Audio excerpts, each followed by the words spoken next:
안녕하세요. 저는 서울에서 거주 중인 30대 후반의 여성입니다. 현재 이혼을 해서 혼자 살고 있는데 제가 이혼한 이유는 살면서 이런 일을 겪을 일이 과연 얼마나 될까 싶을 정도로 어이가 없는 일 때문이었는데 결국 남편과 갈라서게 되었습니다. 무엇보다 남편은 몸이 아픈 상태였는데 그런 사람과 이혼하는 일은 생각처럼 쉬운 일이 아니었습니다. 하지만 남편이 그간 무슨 짓을 하고 다녔는지 알게 되고 나니 남편 옆에 있어야 할 사람은 제가 아니라는 걸 알게 되었습니다. 시모는 자기 아들이 아픈데 제가 이혼을 한다고 하니 힘들 때 사람 버리는 거 아니라는 말까지 했는데 정작 가슴에 피멍이 들고 평생 상처를 안고 살아가야 할 사람은 저였습니다. 그 당시 저는 왜 이런 일들이 저에게만 생기는 건지 세상이 원망스럽기만 했어요. 남편과 행복했다고 믿었던 순간조차 모두 거짓임을 알게 되었으니까요. 나중에 한 사실이지만 결혼 당시 시모는 저를 그다지 마음에 들어 하지 않았습니다. 그렇다고 대놓고 결혼을 반대한 것도 아니었어요. 그래. 듣던 대로 아주 참한 아가씨네.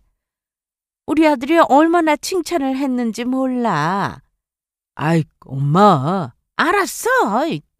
내 아들이 좋다는데 뭐 나나 아버지나 할 말이 있나. 그런데 결혼해서도 계속 일할 거지? 네, 일할 생각입니다. 그래, 잘 생각했네. 요즘은 맞벌이를 해야지. 안 그럼 힘들더라고. 결혼 전 시부모님을 뵈러 인사를 갔을 때 어머님은 제가 자기 아들과 잘 살 것 같다면서 서로 존경하는 마음 잊지 말라고 좋은 말씀도 해주셨습니다. 남편은 누가 봐도 괜찮은 사람이었습니다. 공부도 잘해서 좋은 대학을 나왔고 또 좋은 회사에 다니고 있었죠.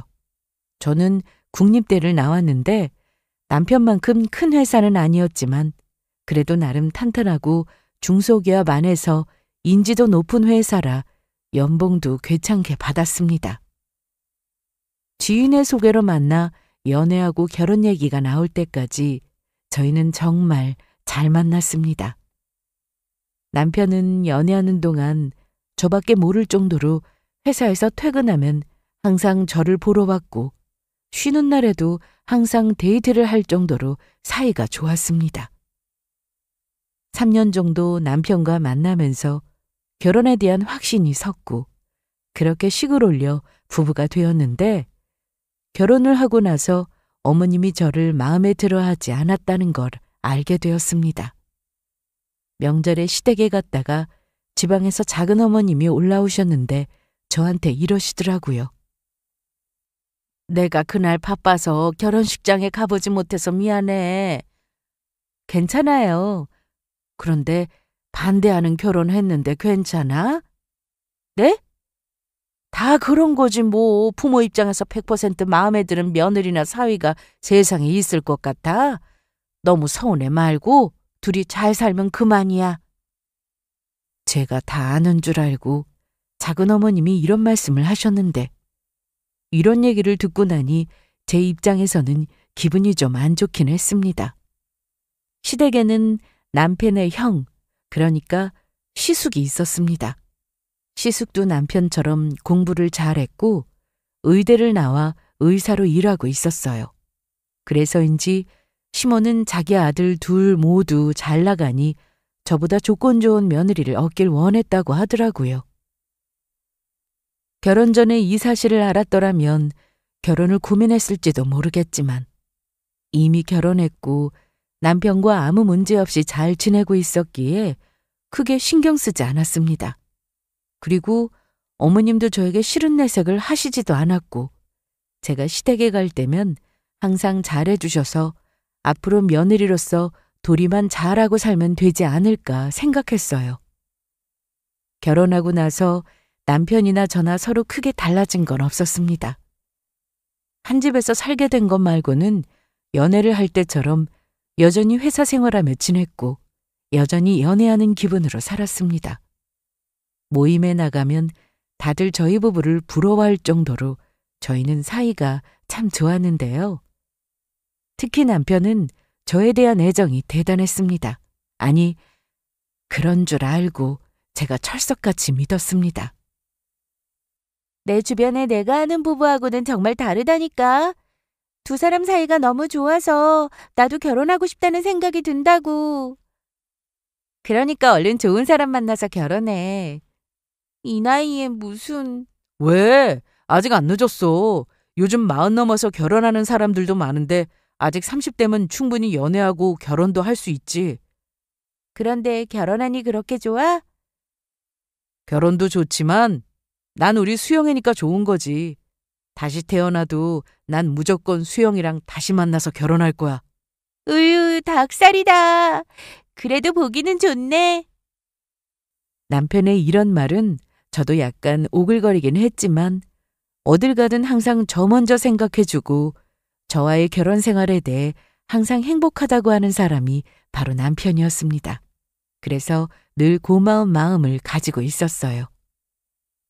결혼 후에도 남편은 여전히 제 이름 대신 애칭으로 부르곤 했는데 한 번은 시댁에 갔다가 애칭을 부르는 걸 보고는 어머님한테 혼난 적도 있었습니다. 아무리 그래도 어른들 앞에서는 호칭을 제대로 쓰라고 하시더라고요. 친정에서도 남편이 저를 챙기는 건 여전했는데 엄마는 저런 다정한 성격은 돈으로도 못 사는 거라고 하시면서 저에게 늘 잘하라고 하셨습니다. 일을 마치고 집에 오면 회사에서 무슨 일이 있었는지 하나도 빠짐없이 얘기해주고 아직 애가 없어서 집에서 할 일이 그렇게 많지 않았지만 남편은 청소도 밥도 알아서 하려고 했습니다. 친정아빠가 딱 그런 분이셨어요. 엄마한테 늘 다정하게 말씀하시고 가정적이어서 어릴 적 저는 아빠와 많은 추억이 있을 정도로 사이가 좋았습니다. 지금은 돌아가시고 안 계시지만 아빠를 꼭 닮은 사람과 결혼한 것 같아 저 역시 남편에게 잘하려고 노력하며 지냈습니다. 그런데 결혼 후 2년 만에 남편이 회사에서 승진을 했습니다. 이날 저는 그 누구보다 축하해 주었는데 어머님도 함께 축하해 주고 싶다 하셔서 퇴근 후 시댁으로 갔어요. 도착하고 보니 거실 한쪽 벽면에 승진 축하한다는 문구가 적힌 현수막이 걸려 있었습니다. 음식도 많이 하셨고 이날은 바쁘다는 시숙도 일찍 일을 마치고 와서는 다 같이 저녁을 먹었습니다. 우리 민수가 승진도 하고 참 내가 이렇게 잘 될 줄 알았어. 이게 다 수영이랑 결혼해서 그런 거예요? 아니 그게 왜 수영이 때문이야? 오로지 우리 아들이 잘나서 그런 거지? 그리고 너 기억 안 나? 너 어느 회사 갈까 고민했을 때 내가 그 회사 무조건 들어가라고 했던 거? 이 엄마 말 들어서 나쁠 거 하나 없다고 했잖아. 그러네. 엄마 말이 맞네. 이게 다 엄마 덕이야. 그렇지? 어머나, 갈비가 인기가 좋네. 좀 더 퍼야겠다. 어머님, 제가 가지고 올게요. 아니야, 내가 늙기 전까지는 내 살림 내가 한다고 했잖아. 앉아있어. 넌 먹기나 해. 어머님이 잠시 자리를 뜨자 남편은 저에게 속삭이듯 얘기했어요. 자기야, 엄마 기분 좀 맞춰드리자. 알았어. 나 신경 쓰지 말고 얼른 밥 먹어. 어머님은 남편과 시숙에 대한 애정이 대단하신 분이었는데 이해는 했습니다. 둘 다 공부도 잘했고 들어보니 학창시절 속 썩인 적도 없었다고 하더라고요. 거기다 지금은 자기 할 일 하며 잘 살고 있으니 더 바랄 게 없으시겠죠. 그런데 저와 어머님 사이는 나쁜 것도 아니고 그렇다고 좋은 것도 아니었습니다. 이미 결혼해서 시집살이를 겪고 있던 친구가 있었는데 시댁과 거리 두며 지내는 게 제일 좋다고 할 정도로 시댁을 참 싫어했어요. 하지만 저는 어머님과 잘 지내보고 싶었습니다. 아버님은 무뚝뚝하시고 말씀이 없으시다 보니 남편과의 대화가 거의 없었지만 어머님은 아니었거든요. 말씀도 많으신 편이고 시어머니가 여럿도 아니고 한 분인데 잘 지내보고 싶은 마음이 컸어요. 하지만 어머님과 사이는 좀처럼 좁혀지지 않았습니다. 가끔 집에 오시면 냉장고에 무슨 반찬이 있는지 보시곤 했는데 아니 반찬이 이게 뭐야? 우리 아들 뭐 먹고 사냐? 응? 저희는 그때그때 만들어 먹어요, 어머님. 뭐? 저희? 아니 그럼 우리 민수도 같이 음식을 한다는 말이야? 앞으로 네가 해. 힘들게 밖에서 일하는 사람한테 무슨 집안일까지 시키냐? 뭐 이 정도는 그냥 넘어갈 수 있었습니다. 어머님이 집에 자주 오시는 것도 아니고 어쩌다 한번 오셔서 하시는 말씀이라 그냥 네 알겠습니다 하고 웃고 넘기면 어머님과 싸울 일도 없고 시간이 지나면 점점 나아지겠지 생각했어요.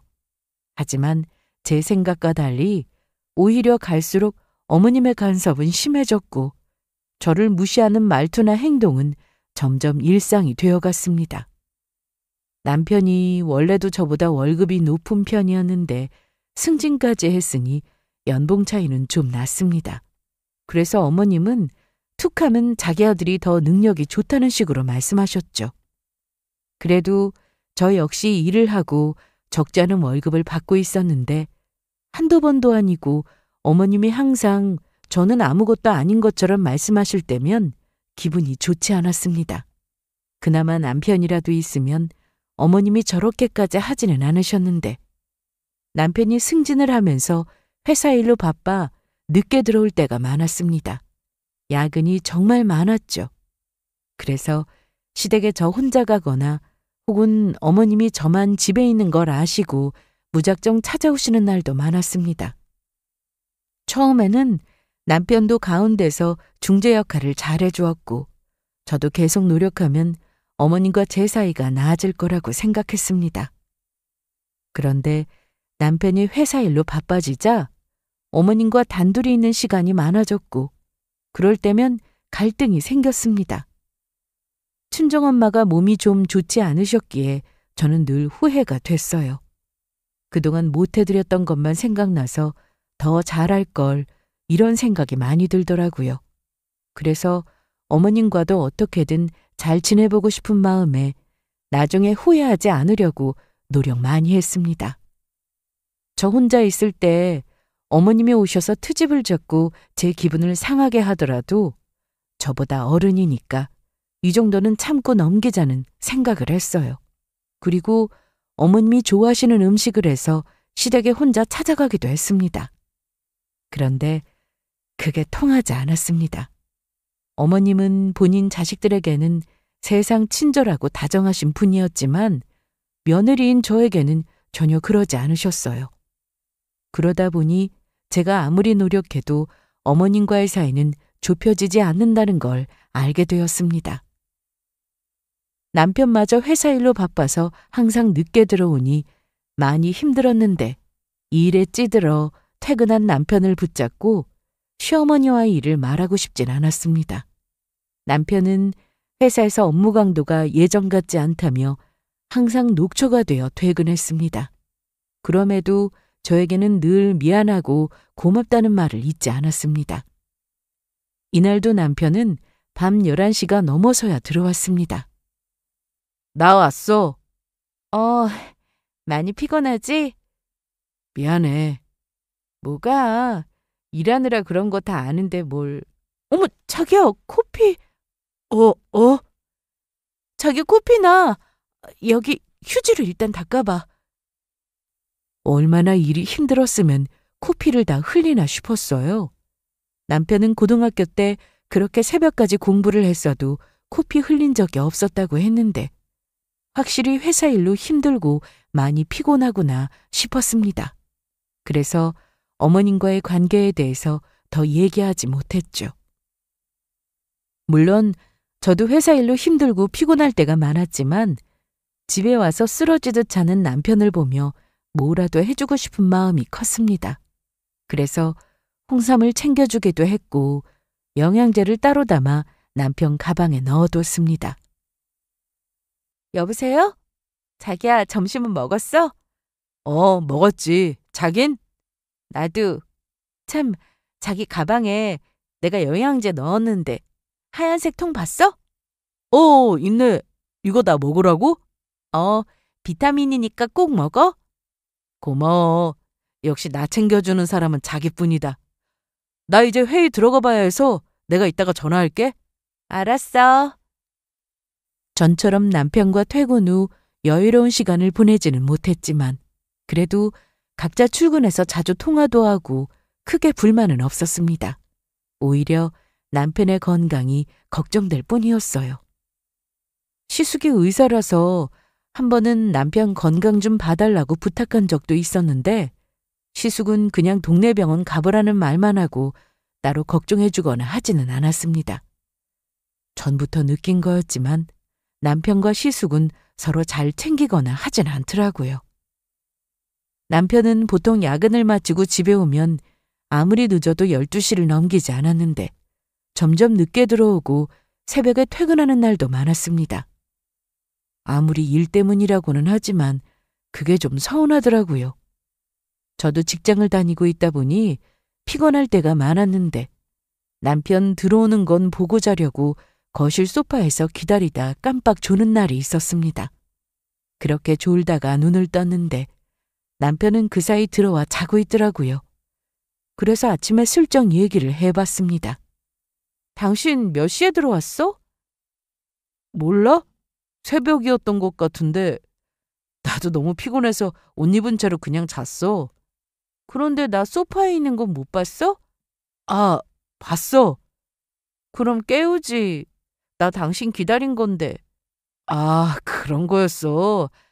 난 또 늦게까지 TV 보다가 소파에서 잠든 줄 알았네. 내가 언제 늦게까지 TV 보는 거 봤어? 아이, 몰라. 나 늦겠다. 먼저 갈게. 아직 시간 있는데 같이 가자. 자기는 마저 먹어. 나 아침에 급히 회의 있어. 아무리 바빠도 출근은 항상 같이 했는데 남편은 바쁘다며 혼자 출근하는 날도 점점 늘어갔습니다. 이때까지만 해도 저는 남편의 회사 일 때문이라고만 생각했습니다. 그래도 서운한 건 어쩔 수 없더라고요. 회사에서 적어도 한 번은 저에게 꼭 전화를 하던 사람이었는데 이제는 전화나 문자도 없었습니다. 혹시나 바쁠까봐 전화는 못했고 대신 제가 문자를 보내곤 했는데 답장은 오지 않더라고요. 정시 퇴근도 아니고 한밤중에 들어올 때가 많았던 남편이라 집에서 서로 얼굴 보고 대화하는 날도 거의 없었습니다. 주말에는 피곤하다며 내내 잠만 자니까 어디 가자는 말도 못하겠더라고요. 아니, 무슨 회사가 그렇게 일이 많냐? 원래 증권사가 좀 그래. 나도 주말에 출근할 때가 종종 있거든. 우리 남편하고는 마주치는 일 없다고 했나? 부서가 완전히 달라서 그런데 가끔 마주치긴 해.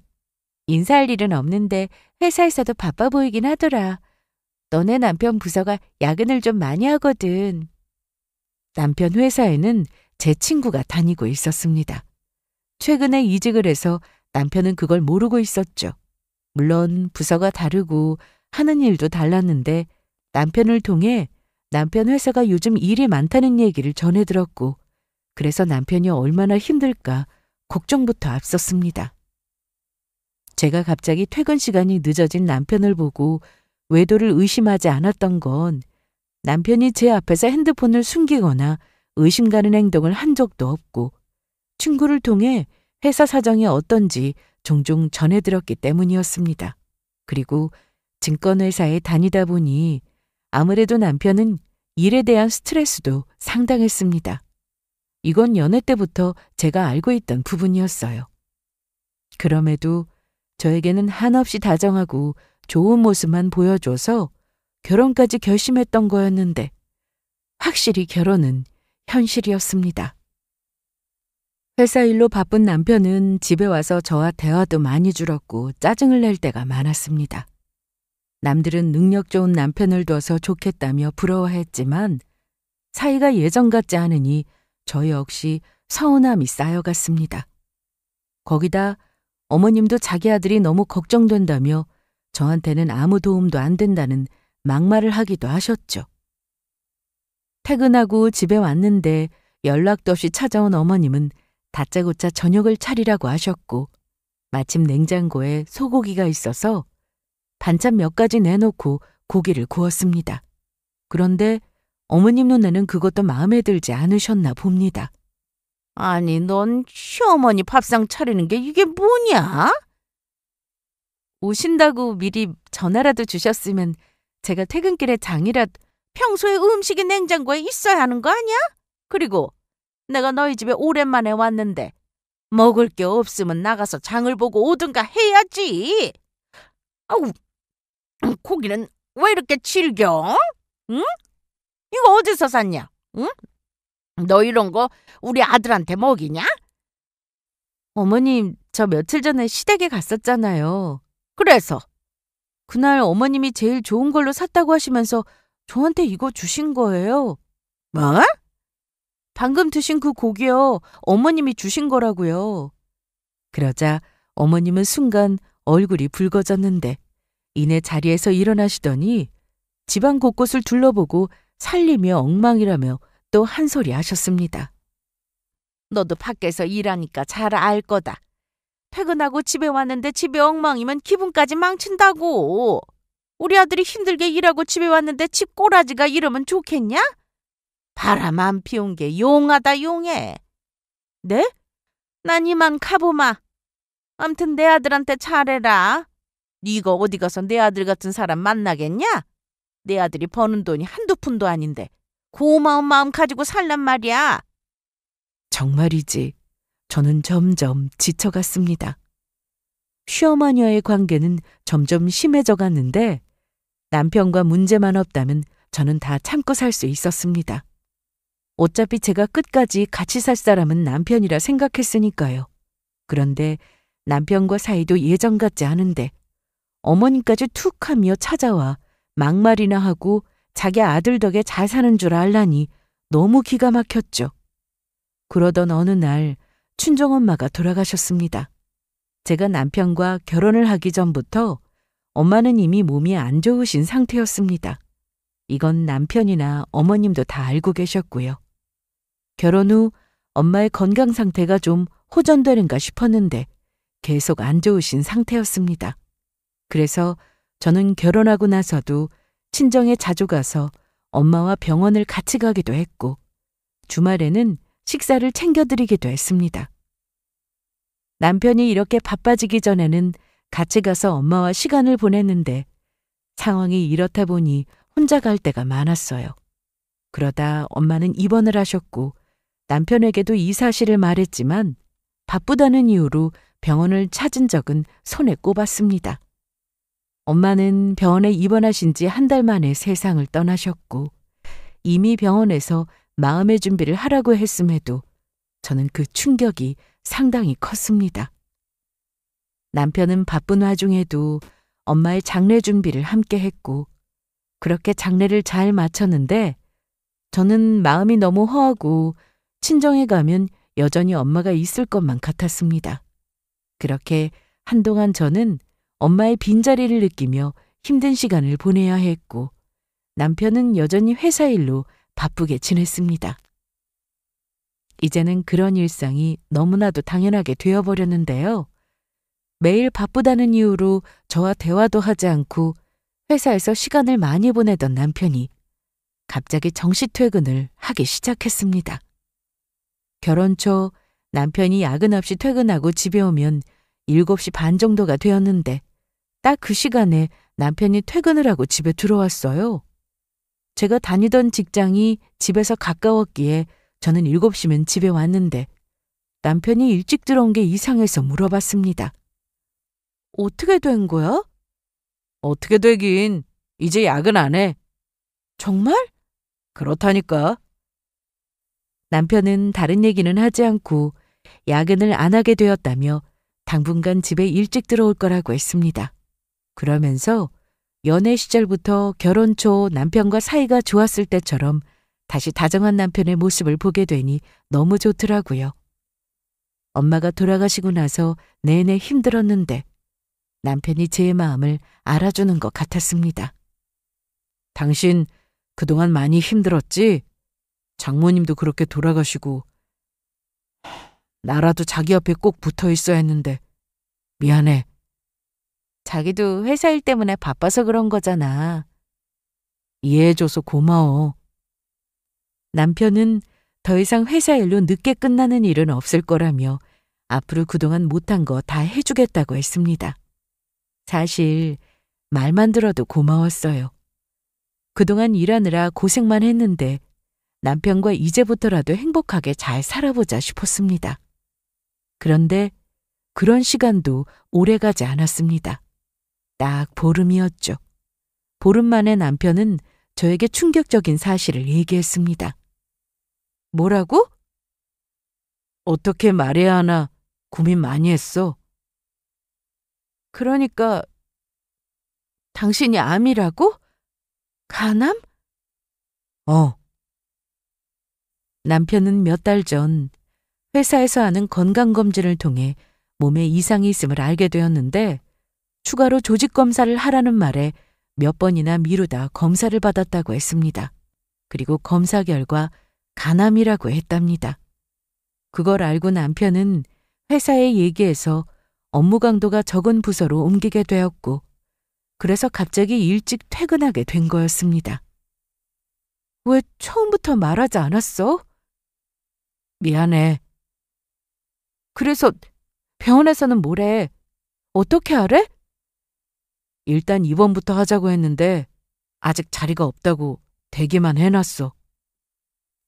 남편의 말을 들어보니 몇 군데 병원을 알아봤는데 간암 수술을 잘하는 의사가 있는 병원은 1년이나 기다려야 한다고 했고 가장 빨리 입원 가능한 곳은 2달 정도 걸린다고 했대요.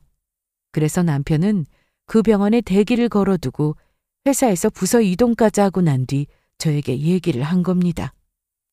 그래도 돌아가신 엄마 때문에 제가 힘든 상황인데 자기까지 아프다고 하면 제가 많이 힘들어할까 봐 말하지 못했다고 하기에 제 마음도 좋지 않았습니다. 아주버님이 의사인데 몸이 좀 이상하다 싶으면 아주버님한테 얘기라도 해봤어야지. 형도 바쁘잖아. 시숙은 정형외과 의사라서 전혀 다른 분야였지만 그래도 의사니까 충분히 초기에 발견할 수 있지 않았을까 하는 생각이 들었습니다. 그런데 남편이 하도 바빠서 시댁에 가는 날도 거의 없었으니 아무리 형이라지만 얼굴을 못 보고 살아서 시숙의 의사라도 아무 소용없는 일이었습니다. 그런데 남편은 어떻게든 시댁에 자기가 아픈 걸 얘기하지 말라고 했습니다. 그냥 아픈 것도 아닌데 이 정도면 어머님도 아셔야지. 나중에 아시면 더 크게 놀라실 텐데. 부탁해. 얘기하지 말아주라.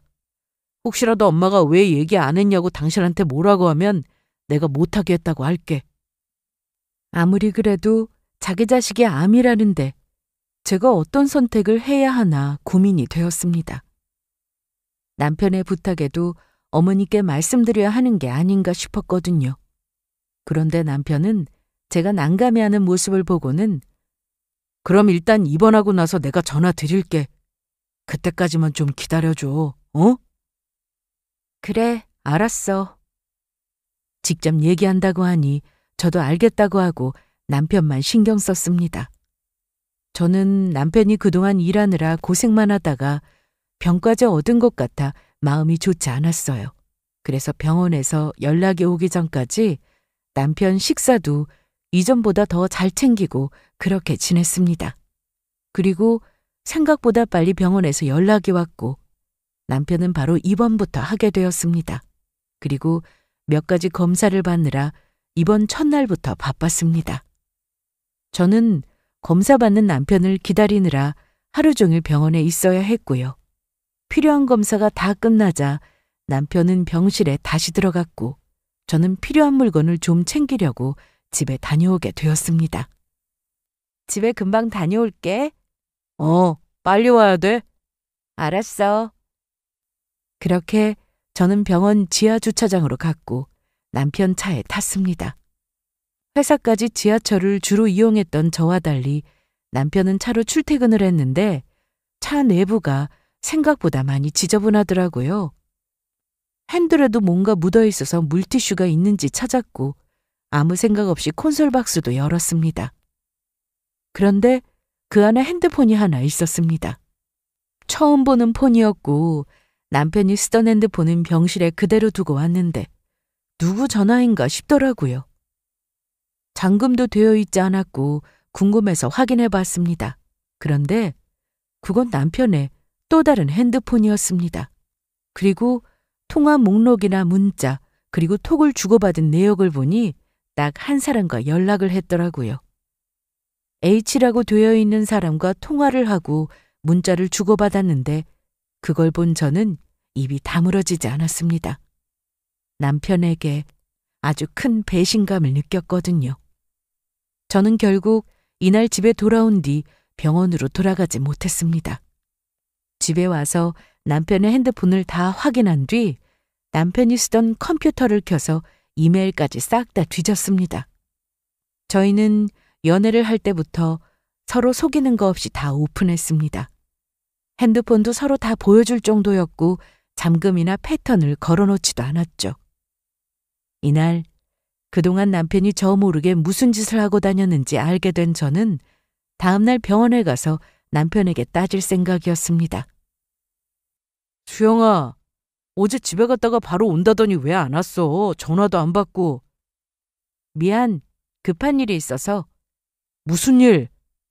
그런데 병실이 1인실도 아니었고 남편이 몸이 안 좋은 상태라 데리고 나갈 수도 없고 말을 꺼내기가 조심스러웠습니다.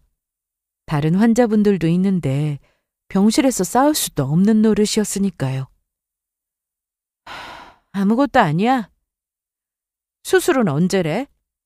아까 의사 선생님 다녀갔는데 원래는 수술부터 하려고 했는데 일단 항암을 먼저 해야 될 것 같다고 하시네. 그래? 그런데 제가 병원에 있을 때 어머님한테 전화가 왔습니다. 너 지금 어디냐? 토요일인데 집에 안 있고 놀러 나갔냐? 저희 집에 오셨어요? 그래, 배를 아무리 눌러도 인기척이 없길래 전화했다. 언제 오냐? 저 일이 있어서 늦을 것 같은데. 얼마나? 왜 그러시는데요? 아이, 저 다른 게 아니라 내가 좀 할 말이 있어서 그런다. 오늘은 안 될 것 같아요. 중요한 얘기니까 어떻게든 시간 내서 오너라. 어머님은 여전히 자기 할 말만 하시고는 전화를 끊으셨어요. 엄마야? 나 시댁 좀 다녀야 될 것 같아. 왜?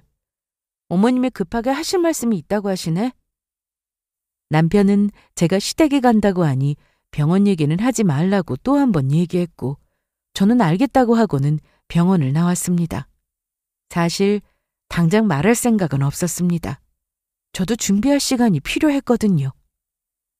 그렇게 차를 타고 시댁에 갔는데 어머님이 저에게 중요하게 할 말이 있다고 하신 건 전혀 예상하지 못했던 얘기였습니다. 아니요, 어머님, 그게 무슨 말씀이세요? 내가 대충 들었어. 안 써던 창내 치르고 재산 정리하면서 너 돈 받은 거 있다며. 어머님은 남편에게 들었다면서 제가 엄마에게 받은 유산에 대한 얘기를 하셨습니다. 제가 다른 형제가 있는 것도 아니고 저 하나뿐이라 장례를 마친 뒤 남편이 이것저것 정리하는 걸 도와줬습니다. 그래서 엄마 재산에 대해 남편도 알게 되었고요. 그걸 남편이 어머니께 말씀드린 모양이었어요. 아무리 그래도 그 돈을 왜 아주버님한테 써요? 그 정도도 못하니? 너 내 아들 연봉이 그렇게나 높은데 결혼하고 여태 편하게 살았잖아. 앞으로 네가 일을 그만둬도 네 아들이 벌어오는 돈으로 떵떵거리며 살 텐데 그깟 10억이 아깝냐? 이날 어머님은 시숙이 개인 병원을 차릴 예정인데 거기에 돈을 보태라고 하셨습니다. 시숙은 동네 정형외과에서 페이닥터로 일하고 있었는데 본인 병원이 아니어도 한 달에 버는 돈은 꽤 되는 것으로 알고 있었습니다. 그런데 어머님은 시숙이 자기 병원을 차려야 돈도 더 많이 벌고 조건 좋은 여자 만나 결혼도 할 수 있다며 저에게 빨리 돈을 내놓으라고 했습니다. 부탁을 해도 들어줄 수 없는 일이었는데 막무가내로 돈을 가져오라고 하니 오히려 저는 불쾌했습니다. 죄송하지만 어머님이 방금 하신 말씀은 못 들은 걸로 하겠습니다. 너 이게 무슨 짓이야? 어디 어른이 말도 안 끝났는데 마음대로 자리에서 일어나? 더 하실 말씀 없으신 것 같아서요.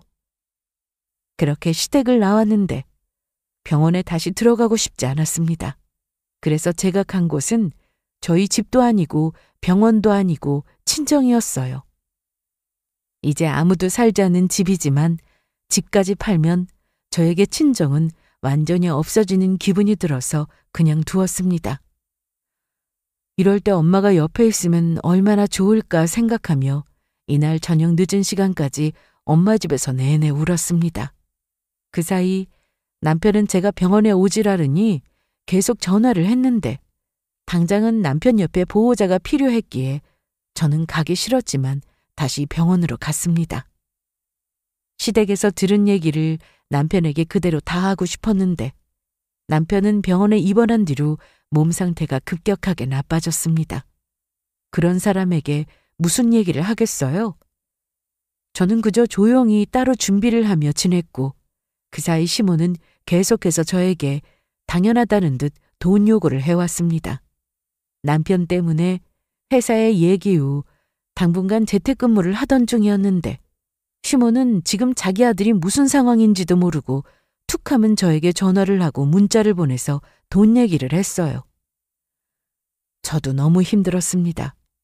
회사 일도 해야 했고 남편 옆에 아무도 없으니 당장 제가 있어야 했으니까요. 거기다 집안일도 소홀히 할 수 없었죠.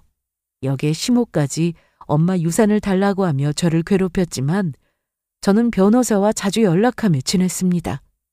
시모는 제가 남편과 절대 못 헤어질 거라 생각한 것 같았습니다. 평소 자기 아들이 저보다 좋은 직장에 다니면서 돈도 잘 버니까 최후의 수단으로 이혼 얘기를 꺼내셨어요.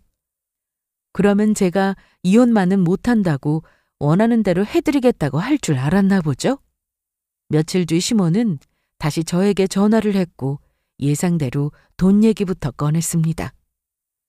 그 얘긴 이미 끝난 거 아닌가요? 너 정말 이럴 거냐? 전 이미 싫다고 말씀드렸습니다. 참나.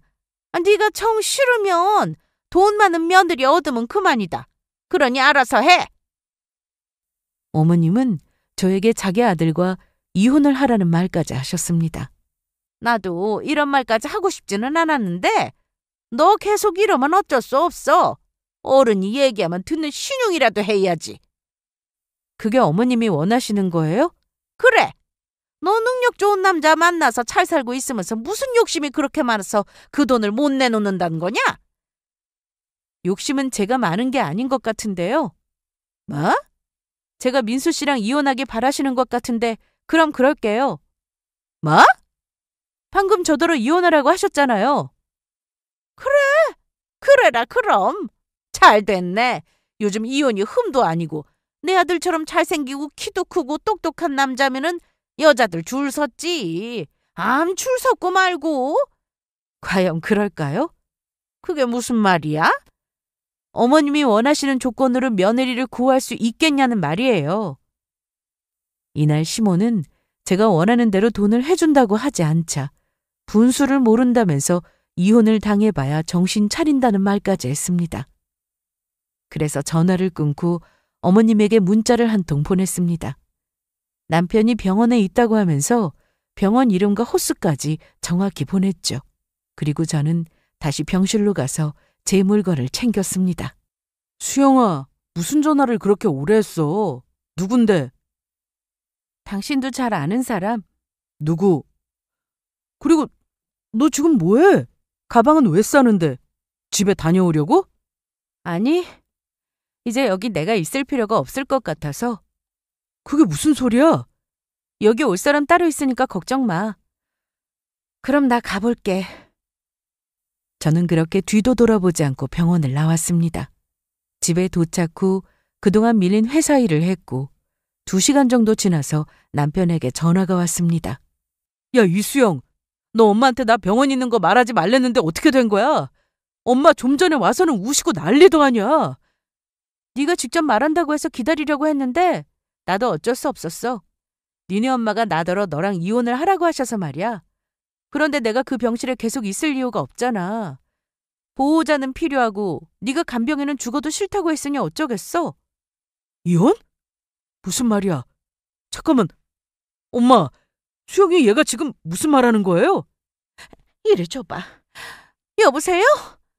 네. 우리 민수가 몸이 이 지경이 됐는데 너 왜 미리 말 안 했냐? 응? 어머님, 아들한테 직접 물어보세요.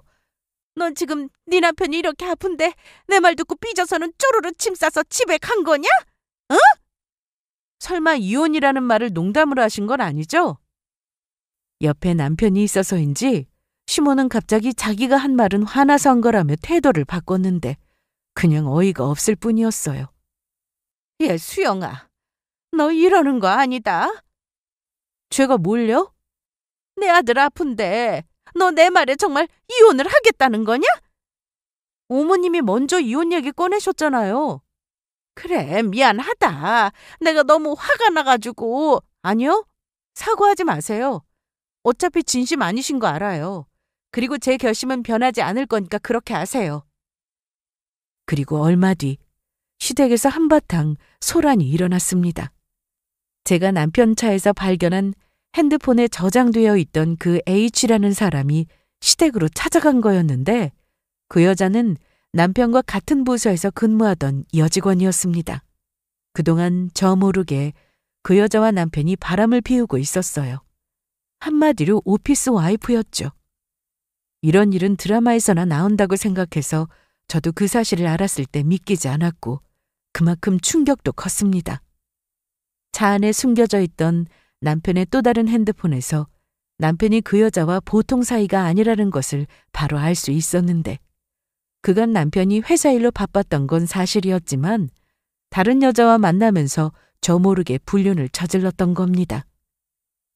같은 부서 사람이니 회사에서 함께 야근하느라 주변 직원들도 속일 수 있었고 저도 속였죠. 다른 부서긴 하지만 남편과 같은 회사에서 근무하던 제 친구의 말대로 회사가 바쁜 건 맞았기에 저는 처음에 의심할 수 없었습니다. 그런데 두 사람은 출근해서 거의 매일 붙어 있었고 회사 점심시간을 이용해 둘만의 시간을 보내기도 했습니다. 핸드폰 사진첩에는 둘이 다정하게 찍은 사진은 물론이고 동영상도 정말 많았습니다. 차마 눈뜨고 보기 힘들 정도의 영상들로 가득했습니다. 그런데 더 기가 막혔던 건 두 사람의 그렇게 진한 사이였는데 남편이 아프다는 사실을 그 여자가 알게 되었고 바로 헤어지자고 했더라고요. 서로 주고받은 톡을 보니 남편이 정말 애절하게 상간녀를 붙잡는 대화 내용이 있었습니다. 이제 우리 그만하자. 그만하다니. 당신 가정도 있는데 나 언제까지 만날 생각이었어. 너 혹시 내가 암이라고 해서 그래? 치료받으면 된다잖아. 난 아픈 사람은 질색이야. 미안. 이제 연락하지 마. 우리 이거밖에 안 돼? 뭔가 착각을 했나 본데 그럼 우리 사이가 영원할 거라고 생각한 거야? 남편이 그동안 저한테 예전 같지 않게 대하다가 몸이 아프고 상간녀까지 떠나니 다시 전처럼 저에게 잘해준 거였어요. 저는 그것도 모르고 남편과 잘 지낼 생각을 했으니 제 자신이 너무 바보 같았습니다. 그래서 조용히 이혼해 줄 수 없어 따로 소송 준비를 했고 남편이 아프건 말건 소송을 시작했습니다. 심지어 시모는 돈 문제로 자기 아들과 이혼까지 하라고 하니 더 고민할 것도 없었습니다. 이미 이혼 소송 준비와 상간녀 소송 준비까지 거의 끝나간 상황이라 그래서 저도 시모의 말에 알겠다고 대답한 거였고요. 상간녀가 시댁을 찾아가 소란을 피운 건 제가 소장을 보냈기 때문입니다. 이미 끝난 사이인데 소송을 당했으니 억울했겠죠. 하지만 진짜 억울한 사람은 바로 저였기에 끝까지 갈 생각으로 소장을 보냈습니다. 여보세요? 나다. 너 지금 당장 이리로 좀 와야겠다. 제가 왜요? 너 일을 이렇게 만들어 놓고 지금 그런 말이 나와? 우리 아들 회사 직원이 집에 찾아왔는데 뭔 일인지 네가 와서 해명 좀 해라. 우리 민수 항암 치료받고 지금 기력도 없이 누워있는데 이게 대체 뭐 하는 거냐? 어? 죄송하지만 제가 너무 바빠서요. 그 잘난 어머님 아들이 바람을 피운 건 사실이라 소송을 걸었을 뿐입니다. 잘못해놓고 그냥 넘어가면 안 되는 거잖아요? 그런데 어머님 성격상 절대 조용히 넘어갈 사람이 아니었어요. 결국 이날 저녁 시모가 집에 찾아왔고 저에게 다짜고짜 따지며 막말을 했습니다. 아니 네가 그러고도 사람이야? 그건 제가 아니라 어머님 아들이 들어야 하는 말 아니에요? 내가 그 아가씨한테 얘기 들어보니까 같은 부서에서 일하고 있고 일 때문에 좀 친하게 지낸 것 뿐이래. 아, 그래요? 그래서 이런 영상도 찍었나 봐요? 어머님은 제가 보여준 두 사람이 나온 영상을 보시고는 너무 놀라 아무 말씀도 못 하셨습니다. 친하게 지내는 직원끼리는 이런 영상도 찍고 이렇게 얼굴 맞대고 사진도 찍어요? 세상에, 이게 뭐야? 뭐긴 뭐예요. 보신 그대로죠. 어머님 아들이 아프니까 그 여자가 일방적으로 헤어지자고 했는데 그것도 모르셨죠? 다른 여자랑 실컷 놀다가 몸 아프고 나니 저더러 자기 간호해달라고 하면 제가 그래야 하나요? 이날 시모는 남편과 그 여자가 어떤 사이인지 정확히 알게 되었고 갑자기 그동안 자기가 잘못했다며 소송 같은 거 하지 말고 자기 아들 옆에 있어달라고 했습니다. 내가 저번에 우리 정수 병원 차리는데 돈 해달라고 한 건 없던 일로 하자. 어? 내가 잠시 정신이 나갔었나 보다. 이미 하신 말씀인데 어떻게 없던 일이 되나요? 그래도 아픈 남편 이렇게 버리면 못 쓴다. 사람 힘들 때 버리는 거 아니야. 말씀 잘하셨어요. 어머님이 그동안 저 정신적으로 힘들게 했을 때 그리고 친정엄마가 돌아가셔서 저 너무 힘든 시간 보내고 있을 때 최민수 그 인간은 뭐 했는데요? 회사 일이 바빠서 본인도 어쩔 수 없다고 했지만 그거 아니었잖아요. 자기 아내 마음이 어떤지 관심조차 없었는데 그게 더 나쁜 거예요. 제가 어떤 상황인지 알면서 밖에 나가 다른 여자랑 뒹군 어머님 아들이 나쁜 거라고요. 그런데도 제가 다 용서하고 어머님 아들 옆에 있으라고요? 제가 어머님 친딸이어도 이러셨을까요? 그날 이후 남편은 항암 치료로 제대로 걷지도 못해서 시댁에 누워서 지냈고 시모가 툭하면 찾아와 용서를 빌었습니다. 하지만 용서해 줄 생각은 전혀 없었어요. 그리고 예정대로 소송은 계속 진행했는데 상간녀는 이미 남편과 관계를 정리했다며 억울하다 주장했지만 두 사람이 정말 헤어졌어도 소송은 가능했습니다. 남편은 외도에 대한 증거가 너무나도 확실했기에 위자료까지 받아내며 이혼을 하게 되었는데 얼마 뒤 상간녀 소송도 마무리가 되었습니다. 소송이 진행되면서 시모는 저한테 못된 년이라는 말을 참 많이 했어요. 자기 아들이 암에 걸려 저러고 누웠는데 어쩜 그렇게 매몰차게 굴 수 있냐면서 말이죠.